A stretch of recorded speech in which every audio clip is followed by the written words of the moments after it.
Texas Democrats have once again left the state in a dramatic attempt to block a vote on a new congressional map. The proposed map, which is being pushed by President Trump and Texas Republicans, would create 5 new Republican-leaning districts. By leaving Texas, the Democrats are preventing the state House from reaching the quorum, the minimum number of members needed to conduct business, required to pass the legislation. This is a high-stakes political gambit. The Democrats' absence has effectively stalled all legislative action, including crucial votes on disaster relief following recent floods. Governor Greg Abbott has responded with threats of fines and removing the lawmakers from office.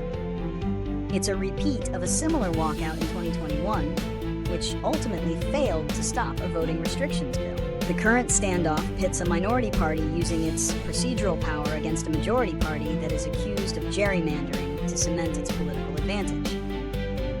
The situation highlights the deep partisan divisions and the lengths to which political parties will go to secure an electoral edge. The primary reason for the Texas Democrats' departure is to block a new congressional map that they claim is a politically motivated gerrymander. This map, championed by President Trump and Texas Republicans, would create 5 new GOP-leaning seats, thereby strengthening the party's narrow majority in the U.S. House.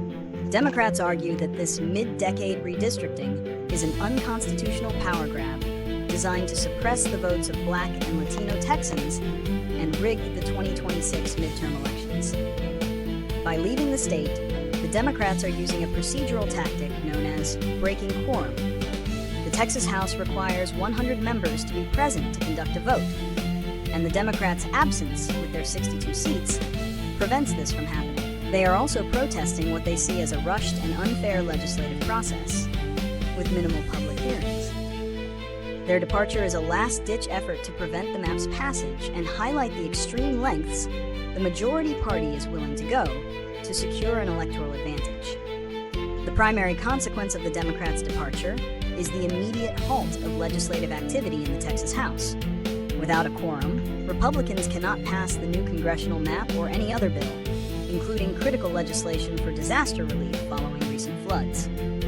This creates a political stalemate, frustrating the majority party's agenda and raising the stakes for both sides. In the short term, the Democrats face potential legal and political repercussions. Governor Greg Abbott has threatened fines and even their removal from office, though the legality of such actions and the ability to enforce them across state lines is uncertain. The walkout has also generated significant national media attention, bringing the issue of gerrymandering to a wider audience. In the long term, the outcome of this standoff will set a precedent for the use of minority party power. If the Democrats succeed in stopping the redistricting, it could empower minority parties in other states to use similar tactics. Conversely, if they fail, it may reinforce the power of the majority party and the limits of such a maneuver. The ultimate impact will be on the balance of power in Texas and, potentially, the U.S. Congress. The immediate solution to the legislative stalemate is for the Texas Democrats to return to the state, allowing a quorum to be met so that the House can resume business.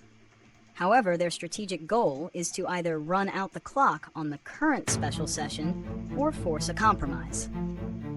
Governor Greg Abbott has the power to call unlimited special sessions, meaning the Democrats must remain out of state for a prolonged period, or a different legislative solution must be found.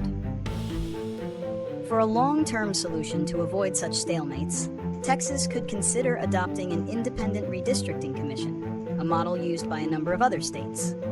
This would remove the power of drawing electoral maps from partisan lawmakers and place it in the hands of a nonpartisan body.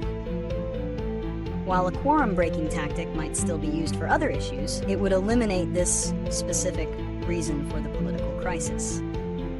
However, this would require a constitutional amendment, which would be an extremely difficult measure to pass in the